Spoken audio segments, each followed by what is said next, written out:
Hello dear students, अस्सलाम वालेकुम। हम पढ़ रहे हैं कार्बन एंड इट्स कंपाउंड्स और आज जिस टॉपिक पे हमें बात करनी है that is chemical reactions of organic compounds, यानी कि ऑर्गेनिक कंपाउंड्स की केमिकल रिएक्शंस के बारे में हम जानेंगे। इंट्रोडक्शन में हमने आपको बोला था, जब हमने कार्बन एंड इट्स कंपाउंड्स का इंट्रोडक्शन देखा था कि ऑर्गेनिक कंपाउंड्स कितने ज्यादा हैं इन नंबर। ऑर्गेनिक कंपाउंड्स और simply compounds of carbon with certain exceptions. Organic compounds का नंबर क्या है दुनिया में? अराउंड 9 मिलियन, 90 लाख के आसपास। तो इसका मतलब है ये 90 लाख कंपाउंड्स जो है वो रिएक्शन करते होंगे, तो कितनी डाइवर्स रिएक्शंस होंगी। और ये 90 लाख बने ही कैसे? Because of so many chemical reactions of organic compounds. ठीक है ना?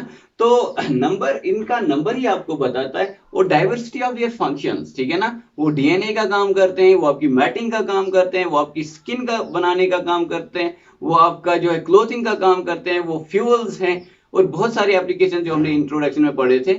इतना सारा डाइवर्सिटी है फंक्शनिंग में, इसका मतलब है केमिकल रिएक्शंस में भी काफी डाइवर्सिटी होगा। ठीक है ना? तो ऑर्गेनिक कंपाउंड्स बहुत सारी किस्म की रिएक्शंस देते होंगे। ठीक है, लेकिन आपका जो actual chemical reactivity of organic compounds है, उनका मैकेनिज्म है एक्स्ट्रा, उसका जो है मेन पार्ट, मेजर पोर्शन आपके क्लास 11th और 12th में है। यहां पे आपको क्या देखना है? इन जनरल ऑर्गेनिक कंपाउंड्स की इंपॉर्टेंट रिएक्शंस किन टाइप्स की होंगी। ठीक है, major categories of organic reactions वो कौन सी होंगी। ठीक है ना? वो आपको यहाँ पे देखना है। और अगर मुझसे पूछा जाए कि ये जो ऑर्गेनिक कंपाउंड्स है इनकी सबसे इंपॉर्टेंट केमिकल रिएक्शन कौन है, तो मैं बताऊंगा इनकी सबसे इंपॉर्टेंट केमिकल रिएक्शन है इनका कंबशन। ठीक है ना? तो first type of reaction of organic compounds जो हम पढ़ने वाले हैं that is combustion of organic compounds.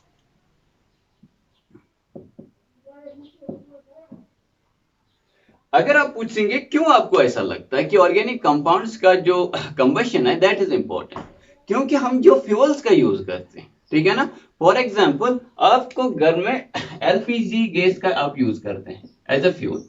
ठीक है, ये एलपीजी क्या होता है? ये प्रोपेन और ब्यूटेन का मिक्सचर है। ये एक्चुअली डिफरेंट कंट्रीज में डिफरेंट होता है और हमारी कंट्री में it's a mixture of propane and butane. और ये दोनों कैसे हैं? ऑर्गेनिक कंपाउंड्स हैं, हाइड्रोकार्बन्स हैं। ठीक है ना? अगर आप मुझे कहेंगे कि गाड़ियों में कौन सा फ्यूल, अगर मैं आपसे पूछूं इनफैक्ट कि गाड़ियों में किस टाइप का फ्यूल आप यूज करते हो, तो आप बोलोगे पेट्रोल का यूज करते हैं, आप बोलोगे हम डीजल का यूज करते हैं, या फिर आप बोलोगे हम सीएनजी का यूज करते हैं। ये नेचुरल गैस का मेजर कंपोनेंट क्या होता है? इट्स मीथेन विच है ऑर्गेनिक कंपाउंड विच है हाइड्रोकार्बन, इट्स एन एल्केन। ये डीजल और पेट्रोल ये क्या होते हैं? These are mixtures of different alkanes. ये भी हाइड्रोकार्बन से अल्केन्स का मिक्सचर ही होता है। ठीक है, तो आप देख रहे हो कि जो major fuels of the world है वो सारे के सारे ऑर्गेनिक कंपाउंड्स हैं। और फ्यूल्स का काम क्या है दुनिया में? Which reaction do fuels undergo? They undergo combustion. Fuels का काम क्या है? एनर्जी देना। और वो रिएक्शन जिसमें एनर्जी आप हासिल करते हो दैट इज कंबशन रिएक्शन। तो कंबशन रिएक्शन होता क्या? It's an oxidation reaction. लेकिन एक जनरल ऑक्सीडेशन रिएक्शन और कंबशन रिएक्शन में ये फर्क है, इसमें दूसरी बात होती है large amount of energy is release.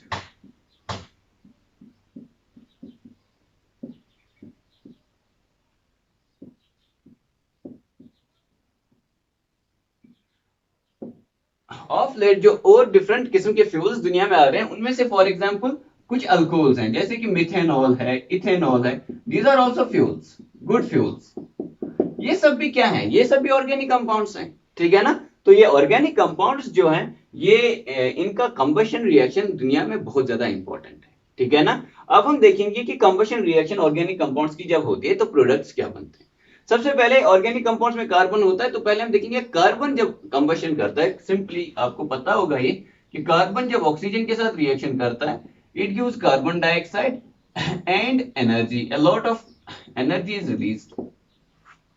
ठीक है, लेकिन जब ऑर्गेनिक कंपाउंड्स रिएक्शन करते हैं आपके ऑक्सीजन के साथ कंबशन रिएक्शन, तो जो प्रोडक्ट्स वहां पे बनते हैं they are carbon dioxide and water. ठीक है ना?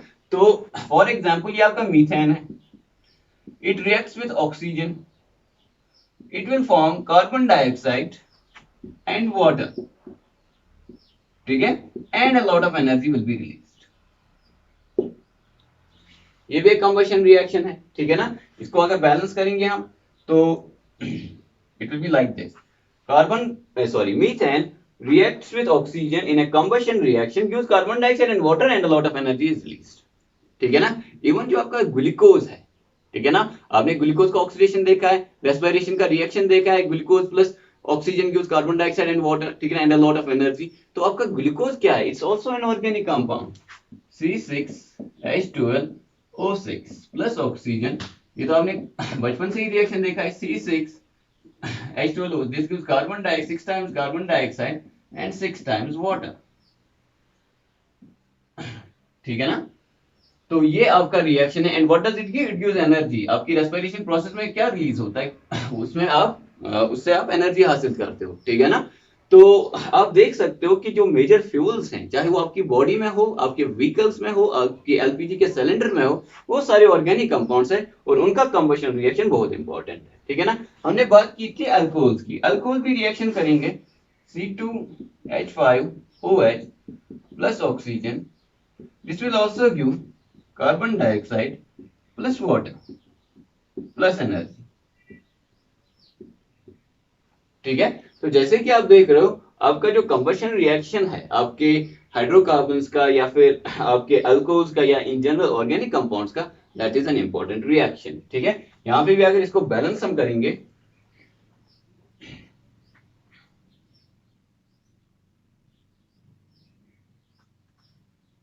This is a balanced equation. ठीक है ना. बैलेंसिंग ऑफ केमिकल रिएक्शंस आपने पहले चैप्टर में सीखा होगा.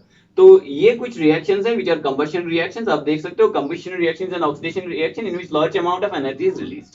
और आपका जो कंबशन ऑफ हाइड्रोकार्बन्स है, that is very important for the modern civilisation, क्योंकि आपके जो फ्यूल्स होते हैं वो हाइड्रोकार्बन्स ही होते हैं. उनका कंबशन से आप अपने एरोप्लेन्स को फ्लाई कर रहे हो, आप अपने ऑटो रिक्शा ऑटोज को जो है ड्राइव कर रहे हो, कार्स को या फिर आपके मोटरसाइकिल्स को आप चला रहे हो बिकॉज ऑफ दैम. ठीक है ना. आपकी बसेस चल रही हैं उनकी वजह से. आपके जो हैं जो स्पिरिट लैंप्स जो होते हैं, फॉर एग्जांपल आपकी लैब में आपने स्पिरिट लैंप देखा होगा, उसमें अल्कोहल को आप चलाते हो.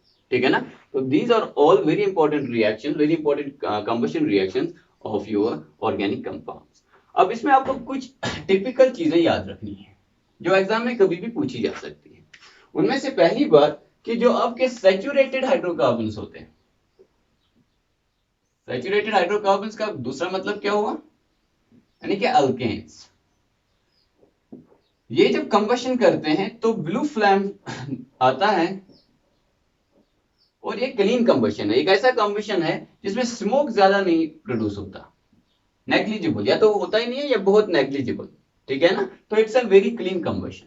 लेकिन आपका जैसे कि आप देखते हो, आपका जो एलपीजी है उसमें प्रोपेन एंड ब्यूटेन है, ये दोनों अल्केन्स हैं. ये जो अल्केन्स कंबशन करते हैं तो कैसा फ्लेम आता है? ब्लू फ्लेम आता है. और आपका जो है वहां पे कोई खास धुआं वगैरह प्रोड्यूस नहीं होता है. तो that is called as clean combustion.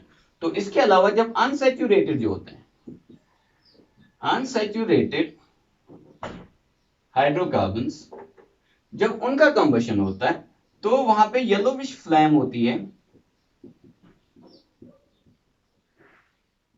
और वो येलोविश फ्लेम के साथ साथ वहां पे क्या होता है कि आपका जो है स्मोक प्रोड्यूस होता है. ठीक है. अब आप में से किसी के मन में ये क्वेश्चन भी उठा होगा कि जब हम घर में एलपीजी जलाते हैं over a period of time, जब हम पहले लाते हैं आपका सिलेंडर या फिर आपका गैस स्टोव स्पेशली जब हम पहले लाते हैं तो बिल्कुल ब्लू कलर का फ्लेम आता है, कोई स्मोक नहीं आता. लेकिन over a period of time, 5 साल हो गए, 6 साल हो गए, आपका जो फ्लेम है उसका कलर कुछ जो है वो येलोविश हो जाता है. ठीक है ना. और आपका जो थोड़ा सा स्मोक भी प्रोड्यूस होता है. तो ऑल तो उसमें भी प्रोपेन और ब्यूटेन ही चल रहा है, फिर वो येलोविश क्यों होता है? दैट इज क्योंकि वहां पे जो ऑक्सीजन इंपॉर्टेंट है कंबशन के लिए. ठीक है ना. जैसे कि आप देख रहे हो कि oxygen is important for combustion. Oxygen के बगैर तो आप कंबशन नहीं करो, चाहे आप अपनी बॉडी में ही ग्लूकोज का कंबशन क्यों नहीं करो. ठीक है ना. तो ऑक्सीजन इज इंपॉर्टेंट. और जो इनलेट्स होते हैं ऑक्सीजन के आपके गैस स्टोव में, ठीक है ना, उनमें कुछ ब्लॉक आता है जिसकी वजह से there is the limited supply of oxygen. Oxygen का सप्लाई कम हो जाता है और आपका जो फ्यूल है उसका इनकम्प्लीट कंबशन हो जाता है, वो पूरी तरह से नहीं जल पाता. ठीक है ना. जब इनकम्प्लीट कंबशन होता है तब जाके आपका वो येलो फ्लेम आता है और थोड़ा सा स्मोक आता है. समझ रहे हो. So that is the reason why कि over a period of time आपको हमेशा इनलेट्स जो आपके ऑक्सीजन इनलेट्स होते हैं या एयर इनलेट्स होते हैं गैस के, उनको चेक करना चाहिए और उनको जो है किसी भी ब्लॉकिंग से बचाना चाहिए। समझ रहे हो? तो दिस इज अनदर थिंग। एक और खास बात होती है कि फ्लेम कब प्रोड्यूस होता है। फ्लेम सिर्फ तब प्रोड्यूस होता है जब गैसेस जो होते हैं वो बर्न होते हैं। जब कोई गैस बर्न होता है तब जाके फ्लेम प्रोड्यूस होते हैं। लेकिन अब आप कहेंगे हम चाहे वुड जलाएं, चाहे हम कैरोसिन, जब हम जलाते हैं लकड़ी पे और कैरोसिन को जलाते हैं तो उस टाइम पे तो कोई फ्लेम नहीं बनता, ठीक है ना। तो ये फ्लेम कहां से आता है? तो एक बात याद रखो, जब आप वुड जलाते हो या इवन जब आप वैक्स जो है उसको जलाते हो, आपकी मोमबत्ती, तो वहां पे फ्लेम बनता है। कहां से बनता है? वो वुड में या वैक्स में देयर और सम वोलाटाइल कंपोनेंट्स, कुछ उसमें चीजें होती हैं जो वोलाटाइल होती है। वोलाटाइल का मतलब क्या होता है कि जब उनको थोड़ी सी हीट देते हैं तो वो वेपर्स बन जाते हैं, ठीक है ना। उनका बॉइलिंग पॉइंट होता है वो कम होता है तो वो वेपर्स बन जाते हैं। जब वो वेपर्स बन गए तो जैसे ऊपर आए वहां पे उनको आग लग जाती है, क्योंकि वहां पे आपने कुछ तीली माचिस की रखी होगी जला के, तो वहां पे जब वो आग लग जाती है तो फिर जितने वेपर्स उठते हैं तो जैसे ही उस आग के पास पहुंचते हैं उनको भी आग लग जाती है और वहां पे एक फ्लेम प्रोड्यूस होता है। तो फ्लेम जो है वो वुड में या वैक्स में कैसे प्रोड्यूस होता है? उन चीजों में कुछ वोलाटाइल सब्सटेंसेस होते हैं। वोलाटाइल का मतलब है ऐसी चीजें जिनका बॉइलिंग पॉइंट कम होता है या जो फिर जल्दी जल्दी गैस बन जाते हैं, जल्दी वेपर्स बन जाते हैं लो टेम्परेचर पे, या फिर जिनका बॉइलिंग पॉइंट उतना ज्यादा नहीं होता, ठीक है ना। वोलाटाइल होते हैं वो। तो जैसे ही उनको थोड़ा सा आपने हीट किया तो वो वोलाटाइल सब्सटेंसेस बाहर आ जाते हैं और उनको जो है कंबशन हो जाता है। कंबशन जब वोलाटाइल सब्सटेंसेस जो होते हैं in the form of vapours बाहर आएंगे और वेपर गैस है तो उसके जलने से फ्लेम प्रोड्यूस होता है, जो आप देखते हो अपने वुड में या फिर आपके मोमबत्ती में। समझ रहे हो? ठीक है। तो this was a discussion about combustion. Combustion में हमने देखा ये जो आज की दुनिया है इसमें कंबशन ऑफ हाइड्रोकार्बन्स और in general combustion of organic compounds is very very vital, क्योंकि जो फ्यूल्स हम यूज कर रहे हैं वो ऑर्गेनिक कंपाउंड्स हैं। इवन हमारी बॉडी में जो फ्यूल यूज होता है ग्लूकोज, वो भी आपका एक ऑर्गेनिक कंपाउंड है। उनके कंबशन से एनर्जी रिलीज होती है और उस एनर्जी से हम अपनी सिविलाइजेशन को आजकल ड्राइव कर रहे हैं, ठीक है ना। उसमें कुछ रिएक्शंस हैं जो आपको याद रखनी है और कुछ टिपिकल सी बातें हैं जो आपको याद रखनी है, ठीक है ना। कार्बन जब जलता है तो कार्बन डाइऑक्साइड निकलता है, ठीक है ना। अगर इसका इनकम्प्लीट कंबशन हुआ यानी कि ऑक्सीजन का सप्लाई कम हुआ तब जाके कार्बन मोनोऑक्साइड बनता है, ठीक है। मीथेन या फिर कोई भी हाइड्रोकार्बन जलता है या फिर अल्कोहल जलता है तब जाके आपका क्या बनता है? कार्बन डाइऑक्साइड और वाटर बनता है, ठीक है ना। और हमेशा lot of energy is release, ठीक है।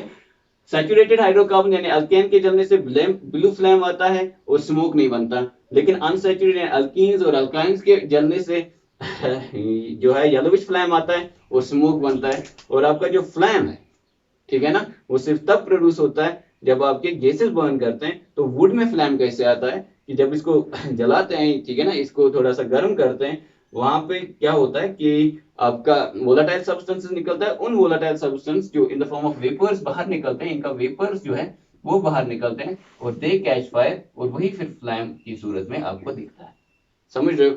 तो ये सब जो बोर्ड पे लिखा है इसको अब आप आराम से नोट करिए और नोट करने के बाद हम नेक्स्ट रिएक्शन पे आते हैं, ठीक है ना। नोट दिस डाउन एंड जैसे जिस टाइम पे आप नोट कर रहे होते हैं उस टाइम पे आपको हर एक रिएक्शन को समझने की कोशिश करनी चाहिए, so that it becomes easy for you to understand और to prepare this at the time of examination, ठीक है ना। एग्जामिनेशन में आसान कैसे होता है कि क्लास में ध्यान रखना है और फिर जब उतार रहे हो लिख रहे हो ब्लैक बोर्ड से या जब टीचर डिक्टेट करता है तो उस टाइम पे आपको पूरा ध्यान से लिखना है कि हम लिख क्या रहे हैं ये आपको पता होना चाहिए, ठीक है ना। So write this down. Combustion reaction में एक और बात मैं चाहूंगा कि आप याद रखो कि आपका जो कंबशन रिएक्शन है जब आप फॉसिल फ्यूल्स को यानी कि कोल और पेट्रोलियम को इनका जब कंबशन करते हो, ठीक है ना, चाहे वो petroleum in the form of petrol हो, in the form of kerosene हो, इन द फॉर्म ऑफ आपका डीजल हो, ठीक है ना, इनका जब आप कंबशन करते हो ये इनका कंपोनेंट्स में ही नाइट्रोजन एंड सल्फर होता है। यानी कि कोल में कार्बन तो है ही है, ठीक है ना, इसमें नाइट्रोजन भी है। पेट्रोलियम में कार्बन तो है ही है, सल्फर ये हाइड्रोजन तो है ही है, इसके अलावा इसमें नाइट्रोजन और सल्फर भी होते हैं दोनों में, ठीक है ना। नाइट्रोजन एंड सल्फर इसमें भी होता है, इसमें भी होता है। तो ये जब जलते हैं इनका जब कंबशन होता है तो ये नाइट्रोजन ऑक्साइड्स बनाते हैं, ठीक है ना। नाइट्रोजन के बहुत सारे ऑक्साइड्स होते हैं जो आपको 12th में पढ़ना है। तो फॉर एग्जांपल ये दो आप याद रखो, या सल्फर जब जलता है तो सल्फर के दो ऑक्साइड्स बन जाते हैं, और ये ऑक्साइड्स जो होते हैं नॉन मेटल्स के ऑक्साइड्स हैं और ये एसिडिक होते हैं, ठीक है ना। एसिडिक होने के कारण जब फिर आपकी बारिश बरसती है, बारिश का मतलब क्या हो, वाटर गिरता है, वो जब इन चीजों के साथ रिएक्शन करते हैं, फॉर एग्जांपल सल्फर ट्राइऑक्साइड, तो उस रेन में स्ट्रॉन्ग एसिड्स बन जाते हैं, चाहे वो नाइट्रिक एसिड हो, चाहे वो सल्फ्यूरिक एसिड हो, सल्फ्यूरस एसिड हो, नाइट्रस एसिड हो, ये सारी किस्म की एसिड्स जो है वो बन जाती है। कैसे बनी कि आपने फोसिल फ्यूल जलाए और कंटिन्यू गाड़ी में जला रहे हो, नाइट्रोजन और सल्फर के ऑक्साइड, नाइट्रोजन और सल्फर जो है वो भी वहां पे जलता है, उनके ऑक्साइड्स बनते हैं, एटमॉस्फेयर में जाते हैं, वो फिर वाटर वेपर के साथ मिलके या फिर eight the time of rain, specially जब वाटर का कंसंट्रेशन बहुत ज्यादा बढ़ जाता है आपके एटमॉस्फेयर में, तो रेन के टाइम पे वो वाटर के साथ मिलके एसिड रेन बनाते हैं। तो ये बात भी आपको ध्यान में रखनी है, ठीक है ना। This is the last thing that you should know about the combustion reaction of your organic compounds. Let's move to the next reaction.